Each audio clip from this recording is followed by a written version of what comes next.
Hello दोस्तों, मैं विनय सिंह आज आप लोगों का अपने YouTube चैनल आरएससी इंग्लिश पर स्वागत करता हूं। और आज मैं ग्रामर का वो चैप्टर लेकर आया हूं जो कि यूपी बोर्ड के लिए बहुत ही जरूरी है, जिसका नाम है ट्रांसफॉर्मेशन ऑफ सेंटेंस। तो ये ट्रांसफॉर्मेशन ऑफ सेंटेंस क्या होता है, इसको हम कैसे करते हैं, ये सब चीज हम जानेंगे। एवरीथिंग वी नो, बट लगे रहेंगे वीडियो पर तब। अगर लास्ट तक आप देख रहे हैं, अगर नहीं समझ में आ रहा है, बाई चांस मान लीजिए आपको समझ में नहीं आ रहा है, तो आप कमेंट बॉक्स में कमेंट करके मुझसे पूछ सकते हैं कि सर इसका क्या होगा, और मैं उसका जवाब आपको दे दूंगा। तो बिना टाइम वेस्ट किए चलो हम शुरू करते हैं आज का टॉपिक, जिसका नाम है ट्रांसफॉर्मेशन ऑफ सेंटेंस। तो ये ट्रांसफॉर्मेशन ऑफ सेंटेंस होता क्या है, पहले हम आज ये जानते हैं। तो ट्रांसफॉर्मेशन ऑफ सेंटेंस, वाक्य का परिवर्तन। तो वाक्य का परिवर्तन मतलब, तो आप सोच रहे होंगे सर कक्षा 10 में भी हमने परिवर्तन किया था। हाँ, आप किए थे, बट वो कुछ और है, ये कुछ और है। तो इसकी परिभाषा क्या होती है, ध्यान समझिएगा। ऐसा कोई वाक्य, मान लीजिए कोई वाक्य मैं दे दिया, कोई वाक्य जैसे मैंने कहा, पहला Ram is a good boy, Ram is a good boy, Ram is a good boy, ये मैंने वाक्य आपको दे दिया और मैंने कहा इसको आप ट्रांसफॉर्मेशन में बदलिए। तो ट्रांसफॉर्मेशन की परिभाषा ये होती है कि अगर कोई वाक्य दिया है, उसका आप रूप बदल दो, उसकी आप बनावट बदल दो, बट उसके अर्थ में कोई परिवर्तन ना हो, वही होता है ट्रांसफॉर्मेशन ऑफ सेंटेंस। तो अगर परिभाषा लिखना चाहते हो तो ये लिख सकते हो, बिना अर्थ बदले, बिना अर्थ बदले किसी भी वाक्य का रूप बदलना, बनावट बदलना ट्रांसफॉर्मेशन ऑफ सेंटेंस कहलाता है। जैसे मैंने कहा Ram is a good boy, अब मैं इसको बदल रहा हूं किसमें, ट्रांसफॉर्मेशन में। कैसे बदल रहा हूं अभी मैं ये बाद में बताऊंगा, बट आपको अभी ये जानना है कि ट्रांसफॉर्मेशन ऑफ सेंटेंस होता क्या है। तो अगर मैं इसको ट्रांसफॉर्मेशन में बदलूंगा तो इसका हो जाएगा Ram is not a bad boy. तो मैंने परिभाषा क्या बताया, बिना अर्थ बदले किसी भी वाक्य का रूप बदलना, बनावट बदलना क्या कहलाता है, ट्रांसफॉर्मेशन ऑफ सेंटेंस। जैसे यहां देख लीजिए, मैंने पहला वाक्य लिखा था Ram is a good boy. अब देखो मैंने अपने मन से नॉट भी लगा दिया, मैंने अपने मन से बैड भी लगा दिया, तो आप सोचोगे सर ये क्या आप कर रहे हैं। तो मैंने अभी बताया कि आप रूप बदल सकते हो, बनावट बदल सकते हो, लेकिन अर्थ नहीं बदल सकते। जैसे Ram is a good boy, इसकी हिंदी है राम एक अच्छा लड़का है, राम एक अच्छा लड़का है, और इसका होगा राम एक बुरा लड़का नहीं है। अब बताओ, राम एक अच्छा लड़का है, ये पहला वाक्य कह रहा है, और जो ट्रांसफॉर्मेशन है वो क्या कह रहा है, राम एक बुरा लड़का नहीं है। अब आप लोग ही बताओ, जब बुरा नहीं है मतलब क्या है, अच्छा है। मतलब आपने रूप बदला, आपने क्या बदला, रूप बदला, और आपने बनावट बदली, लेकिन आपने अर्थ नहीं बदला। यही होता है ट्रांसफॉर्मेशन ऑफ सेंटेंस। जैसे एक एग्जांपल से समझते हैं, मैंने कहा Sita is a beautiful girl, Sita is a beautiful girl. अब इसको मुझे बनाना है ट्रांसफॉर्मेशन में, तो इसका हो जाएगा सीता इज नॉट अ अगली गर्ल। अब इसका क्या है, सीता एक सुंदर लड़की है, और इसमें मैंने लिखा सीता एक भद्दी लड़की नहीं है। इसका मतलब सीता कैसी लड़की है, सुंदर लड़की है। तो आप रूप बदल रहे हो, बनावट बदल रहे हो, बट आप अर्थ नहीं बदल रहे हो। यही है ट्रांसफॉर्मेशन ऑफ सेंटेंस। अब आप सोच रहे हो सर आप कैसे चेंज कर रहे हो, अभी मैं बताऊंगा, अभी मैं खुद समझा रहा हूं कि ट्रांसफॉर्मेशन ऑफ सेंटेंस कहते किसे हैं। जैसे एक एग्जांपल से और समझते हैं, मैंने कहा I speak English, I speak English, मैं अंग्रेजी बोलता हूं। अब इसको मुझे ट्रांसफॉर्मेशन में लेकर जाना है, तो कैसे लेकर जाएं, तो I do not fail to speak English. I do not fail to speak English. अब देखो, अपने मन से मैंने डू नॉट लगा दिया, और जब आप पढ़ लोगे तो आप भी अपने मन से लगाओगे, लेकिन पढ़ोगे तब। I do not fail to, do not अपने मन से लगाया, फेल टू अपने मन से लगाया।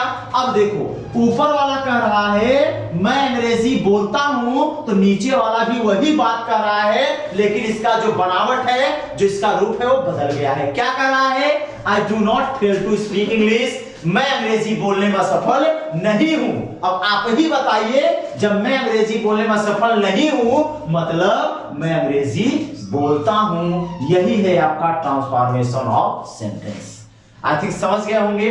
अगर नहीं समझ में आया है तो आप कमेंट बॉक्स में कमेंट कर सकते हैं। तो अब मैंने इसको कैसे चेंज किया, या इसको मैंने कैसे चेंज किया, अब इसको मैं बताने जा रहा हूं। तो ध्यान से पढ़िएगा, ट्रांसफॉर्मेशन ऑफ सेंटेंस।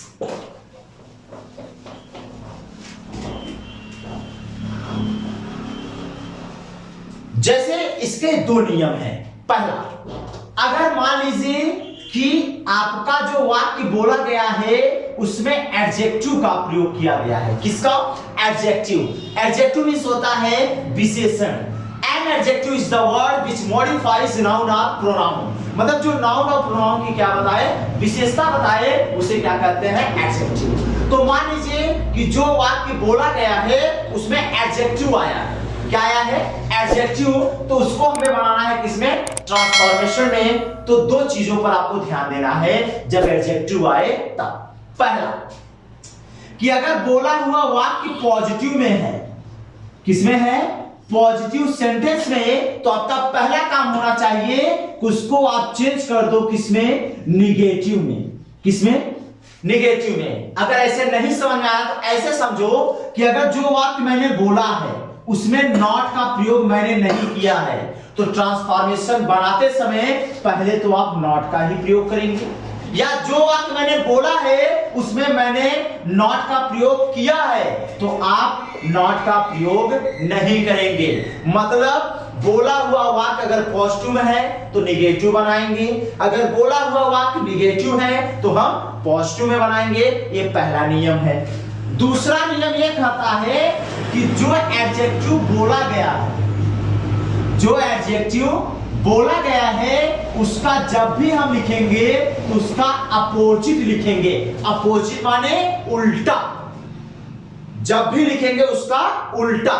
जैसे सपोज मैंने कहा Ram is a good boy. मैंने कहा Ram is a good boy.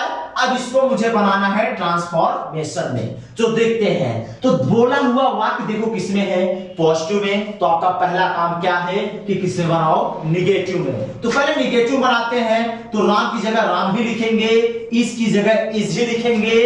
अब यहां क्या लगाएंगे? नॉट। क्योंकि जब भी नॉट का यूज किया जाता है तो हेल्पिंग वर्ब के बाद। तो राम इज नॉट। अब पॉजिटिव था, हमने किससे बना दिया? निगेटिव में। अब यहां क्या लगाए? ए।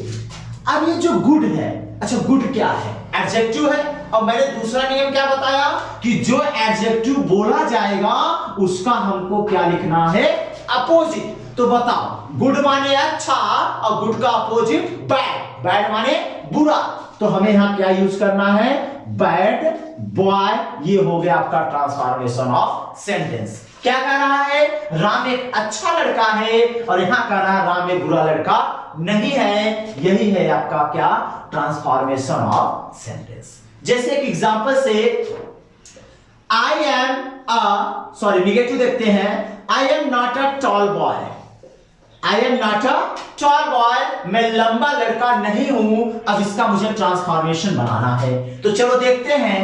आई का यूज किए, एम का यूज किए। अब देखो जो वाक्य मैंने बोला है, ये देखो नॉट आया है। नॉट माने क्या? निगेटिव। तो जब ये निगेटिव है तो पहले किस में लाए? पॉजिटिव। मतलब नॉट का प्रयोग नहीं करना है, तो सीधा ए। अब देखो टॉल माने लंबा, स्मॉल माने छोटा। तो अब यहां आप क्या लिख सकते हैं? Small boy. तो जब मैं एक लंबा लड़का नहीं हूं तो मतलब मैं एक छोटा लड़का हूं। यही है कि आपका ट्रांसफॉर्मेशन ऑफ सेंटेंस, जब वाक्य में किसका प्रयोग कर दे? एडजेक्टिव। सो समझ में आया? तो अब आगे चलते हैं, एडजेक्टिव का समझ में आ गया होगा। अगर नहीं समझ में आया है तो कमेंट बॉक्स में कमेंट कर सकते हैं आप।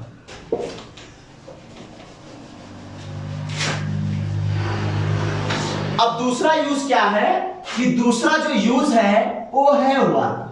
क्या है? वर्ब। अब आप लोग सोचते होंगे सर ट्रांसफॉर्मेशन ऑफ सेंटेंस जब हम स्कूलों में पढ़े, कोचिंग में पढ़े, तो सर ने ट्रांसफॉर्मेशन ऑफ सेंटेंस लिखाया, उसकी परिभाषा लिखाया और सीधा एडवर्ब टू का प्रयोग करा दिए। वो भी बताएंगे आपको, रुके रहिए। बट उसके पहले कुछ ये जानकारी लीजिए जिसकी सहायता से आप आगे कर सकते हैं। एडवर्ब टू तो बहुत आगे है, पहले पीछे वाला तो जानिए ये सब क्या होते हैं। तो इसके बाद मैं वही बताऊंगा जो आपके टीचर ने बताया है एडवर्ब टू का प्रयोग करके। बट उसके पहले ये जानकारी है क्या? वर्ब।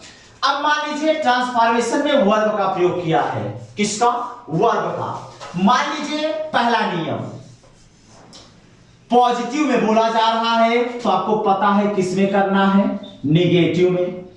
अगर मान लीजिए निगेटिव बोला जा रहा है तो आपको किसमें करना है? पॉजिटिव में। ये सबको पता है। अगर पॉजिटिव बोला गया है किसमें करोगे? निगेटिव में। और निगेटिव बोला गया किसमें करोगे? पॉजिटिव में। बस एक चीज ध्यान देना है कि वर्ब वाला जब पॉजिटिव से हम कहां लेकर जाएंगे? निगेटिव में। तो नॉट लगाने के बाद हमें फेल टू का प्रयोग करना है। और जब निगेटिव से हम जाएंगे पॉजिटिव की तरफ, केवल हमें फेल टू का यूज करना है। अब कौन सा फॉर्म किसमें लगता है ये टेंस पढ़ोगे तो ऑटोमेटिक पता चल जाएगा कि इसका क्या होता है। जैसे एग्जांपल से मैंने जैसे बोला था आई राइट अ लेटर, मैं एक पत्र लिखता हूं। अब आप लोग मुझे बताइए ये पॉजिटिव है कि निगेटिव? आई थिंक पॉजिटिव है। तो जब ये पॉजिटिव है पहले मैं इसको कहां लेकर जाऊं? निगेटिव में। चलो देखते हैं। आई, हमने आई लगा दिया। अब देखो ये कौन सा टेंस है? Present indefinite. भैया टेंस तो आना चाहिए आपको, अगर नहीं आ रहा तो कमेंट करिए, मैं टेंस भी पढ़ा दूंगा आपको। तो अगर ये प्रेजेंट इंडेफिनिट है तो आपको पता होना चाहिए कि प्रेजेंट इंडेफिनिट में हम डू नॉट और डज नॉट लगाते हैं। डू नॉट बहुवचन के साथ और डज नॉट एक वचन के साथ। तो आई क्या है? प्लूरल नंबर है, मतलब बहुवचन। तो पहले हम क्या लगा दें? Do not. क्लियर हो गया? हमने निगेटिव बना दिया। अब क्या लगाएं? Fail to. अब बचा क्या? Right a letter. Right a letter. अब हिंदी मिला लो। मैं एक पत्र लिखता हूं और मैं एक पत्र लिखने में असफल नहीं हूं, इसका मतलब मैं एक पत्र लिखता हूं। ये तो हो गया पॉजिटिव। अब देखते हैं निगेटिव। जैसे मैंने बोला आई did not speak English. I did not speak English, मैं अंग्रेजी नहीं बोला। अब इसका मुझे बनाना है ट्रांसफॉर्मेशन। चलो चलते हैं। पहले देखो, दिया हुआ वाक्य निगेटिव है, एडजेक्टिव है कि वर्ब? तो आई थिंक वर्ब है, काम हो रहा है। तो जब वर्ब है और दिया गया क्या? निगेटिव, तो पहले इसको कहां बनाया? पॉजिटिव। आई का यूज करेंगे। अब ये जो डिड नॉट है ये हो जाएगा गायब। अब इसका पॉजिटिव बनाओ। तो अब डिड नॉट कब लगता है या कौन से टेंस में लगता है? Past indefinite. अब पास्ट इंडेफिनिट का जो पॉजिटिव होता है सबको पता होना चाहिए कि उसमें हम सेकंड फॉर्म लगाते हैं। और सेकंड फॉर्म में किसका लगाना है? ये आपके सामने है। क्या? फेल। और फेल का जब आप सेकंड फॉर्म बनाएंगे तो क्या हो जाएगा? Fail to speak English. I failed to speak English, मतलब मैं I did not speak English में अंग्रेजी नहीं बोला, तो इसका क्या होगा? मैं अंग्रेजी बोलने में असफल था, मतलब मैं अंग्रेजी नहीं बोला। बस यही आपको क्लियर करना है कि अगर पॉजिटिव है तो निगेटिव और निगेटिव है तो पॉजिटिव। फिर समझ लीजिए, अगर पॉजिटिव मैंने बोला और ट्रांसफॉर्मेशन बनाना है तो पहले उसका क्या बनाओगे? निगेटिव, उसके बाद फिर। और मान लीजिए मैंने निगेटिव बोला, क्या बोला? निगेटिव, तो आप पहले तो उसको पॉजिटिव कर देना, जो नॉट है हटा देना। बस जो फॉर्म जिस टेंस में लगता है उस फॉर्म का यूज इसके साथ करना है, बाकी किसी के साथ नहीं करना है। तो ये था आपका वर्ब और एडजेक्टिव का ट्रांसफॉर्मेशन ऑफ सेंटेंस। अब मैं वो शुरू करने जा रहा हूं जो आप पढ़ चुके हैं, एडवर्ब टू को हटाकर ट्रांसफॉर्मेशन ऑफ सेंटेंस बनाना। अब उसको भी कैसे बनाते हैं वो भी देख लेते हैं। अगर इससे रिलेटेड कोई डाउट हो तो कमेंट आप कर सकते हैं कि सर इसका क्या होगा।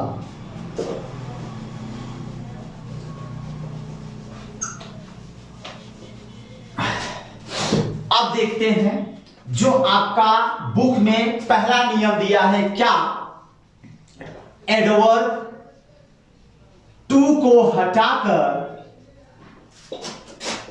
ट्रांसफॉर्मेशन ऑफ सेंटेंस बनाना, सेंटेंस बनाना। ध्यान से समझिए। अब हमें एडवर्ब टू को हटाकर क्या बनाना है, ट्रांसफॉर्मेशन ऑफ सेंटेंस। अब इसको कैसे बनाते हैं ध्यान समझिएगा। इसका जब भी वाक्य आएगा तो इस टाइप से आएगा, he is too weak to walk. He is too weak, वह इतना कमजोर है कि चल नहीं सकता। तो अब इसको कैसे आप करोगे, इसको कैसे ट्रांसफॉर्मेशन में बदलोगे, तो ध्यान देना, बनाने का नियम, बनाने का नियम क्या होता है ध्यान से समझिएगा। और इस नियम को अगर आप लिख लेंगे या याद कर लेंगे तो ट्रांसफॉर्मेशन बनाने में आपको कोई प्रॉब्लम नहीं होगा। जैसे पहला नियम, टू के स्थान पर सो का प्रयोग करते हैं। आपका पहला काम यही हो, जो सब्जेक्ट है लिख दो, जो हेल्पिंग वर्ब लिख दो, जहां टू है वहां क्या लगाओ, सो। ये आपका पहला काम है। दूसरा काम, आए हुए एडजेक्टिव के बाद, आए हुए एडजेक्टिव के बाद दैट का प्रयोग करते हैं। आए हुए एडजेक्टिव के बाद किसका करते हैं, दैट का, एडजेक्टिव। यही है वीक माने क्या, कमजोर, किसी की विशेषता बता रहा है, और यही क्या है, एडजेक्टिव। इसके तुरंत बाद आपको किसका यूज करना है, दैट का। तो जब यहां दैट लगा देंगे यहां तक आपका मामला खत्म। अब बचा केवल क्या, टू वॉक। अब देखो, दैट मतलब कंजक्शन। कंजक्शन आपको पता होगा, जो दो शब्दों को जोड़े, जो दो वाक्यों को जोड़े, उसे क्या कहते हैं, कंजक्शन। अब एक वाक्य तो हमारा बन गया, अब ये दूसरा वाक्य अगर मुझे बनाना है तो सब्जेक्ट की जरूरत पड़ेगी कि नहीं पड़ेगी, जरूर पड़ेगी। तो तीसरा नियम यही कहता है, दूसरे वाले में या दूसरे वाले वाक्य में, दूसरे वाले वाक्य में उसी सब्जेक्ट को लिखते हैं, उसी सब्जेक्ट को लिखते हैं जो सेंटेंस पहले में आया रहता है। मतलब यहां उसी सब्जेक्ट को लिखना है जो शुरू में आया है। अब मान लीजिए यहां ही है तो आप ही लिखोगे, अगर यहां राम आ जाता तो यहां राम नहीं ही लिखते हैं, क्योंकि नाउन के बाद सीधा प्रोनाउन का यूज किया जाता है। अगर यहां सीता आती तो यहां सी लिखा जाता, अगर यहां कोई वस्तु होता तो यहां इट का प्रयोग करते हैं, क्योंकि नाउन के बाद सीधा प्रोनाउन का यूज किया जाता है। अब आगे देखते हैं ये तीन नियम। चौथा, अगर पहला वाक्य प्रेजेंट टेंस में है, किसमें भैया, प्रेजेंट टेंस में, सोचो शॉर्ट फॉर्म में इज एम आर लगा हो, ऐसे समझो। अगर पहला वाक्य प्रेजेंट टेंस में, अगर ऐसे नहीं समझ में आ रहा है तो अगर पहले वाक्य में क्या लगा है, इज एम आर, तो जो दूसरा सब्जेक्ट रहेगा, कौन सा, दूसरा सब्जेक्ट, उसके बाद आप लगाओगे कैन नॉट। मतलब अगर पहले वाक्य में इज एम आर दिया है तो दूसरे वाले सब्जेक्ट के बाद क्या लगाना है, कैन नॉट। अगर यही पांचवा नियम है कि अगर पहला वाक्य पास्ट टेंस में है, किसमें, पास्ट टेंस में, मतलब वाज वर आया हो, क्या आया हो, वाज वर, तो जहां आप कैन नॉट लगा रहे हो वहां आपको लगाना पड़ेगा कुड नॉट। फिर समझ लीजिए, पहला नियम, टू के स्थान पर शो का प्रयोग करना है, आए हुए एडजेक्टिव के बाद दैट का प्रयोग करना है, दूसरे वाले वाक्य में उसी सब्जेक्ट को लिखते हैं जो शुरू में आया रहता है। यदि पहला वाक्य में इज एम आर लगा है, क्या लगा है, इज एम आर, तो दूसरे वाले सब्जेक्ट के बाद कैन नॉट, अगर वाज वर लगा है तो कुड नॉट। चलो अब इसको करते हैं। अब आई थिंक आपके लिए सरल हो जाएगा कि ट्रांसफॉर्मेशन कैसे बनाते हैं। देखो, इससे कोई लेना देना नहीं, चलिए इज से भी कोई लेना देना नहीं, पहला नियम, टू के स्थान पर सो, यही टू है, क्या लगा दो सो। अब ये क्या है, वीक, मतलब एडजेक्टिव, तो दूसरा नियम यही कर रहा है, आए हुए एडजेक्टिव के बाद क्या लगाते हैं, दैट। आपने क्या लगाया, दैट, कोई डाउट नहीं। चल यहां तक खत्म। अब ये जो बचा है, यहां सब्जेक्ट की जरूरत पड़ेगी, कौन में कहा, कंजक्शन है। चल अब यहां क्या आया, ही, तो वहां भी क्या लिखे, ही। ओके, अगर यहां इज एम आर लगा है तो कैन नॉट, और अगर यहां वाज वर लगा है तो यहां कुड नॉट। तो देखो, इज लगा है मतलब प्रेजेंट में है, तो सीधा कैन नॉट, और यहां क्या लगा देंगे, वाज। ये हो गया आपका ट्रांसफॉर्मेशन ऑफ सेंटेंस। अब इसकी हिंदी क्या है, वह इतना कमजोर है कि चल नहीं सकता, तो ये भी तो वही कह रहा है कि वह इतना कमजोर है कि वह चल नहीं सकता है। चलो एक एग्जांपल और समझते हैं, इसको नोट कर लीजिएगा आप लोग।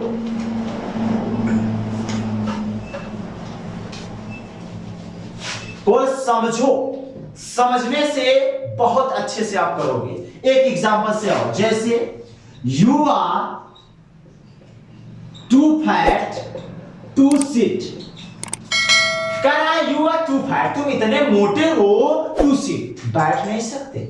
चलो देखते हैं, यू से कोई लेना देना नहीं, आर है तो आर ही लिखेंगे। अब इस टू को किस में बदल देंगे, सो में, आई थिंक आने लगा है। उसके बाद फैट, अच्छा ये जो फैट है ये क्या है, एडजेक्टिव, इसके बाद दैट। अब यहां कोई सब्जेक्ट नहीं, किससे उधार मांगे, शुरू वाले से, ये है, हम भी क्या लिखेंगे, कैन नॉट की कुड नॉट, ये तो आप लोग ही बताएंगे।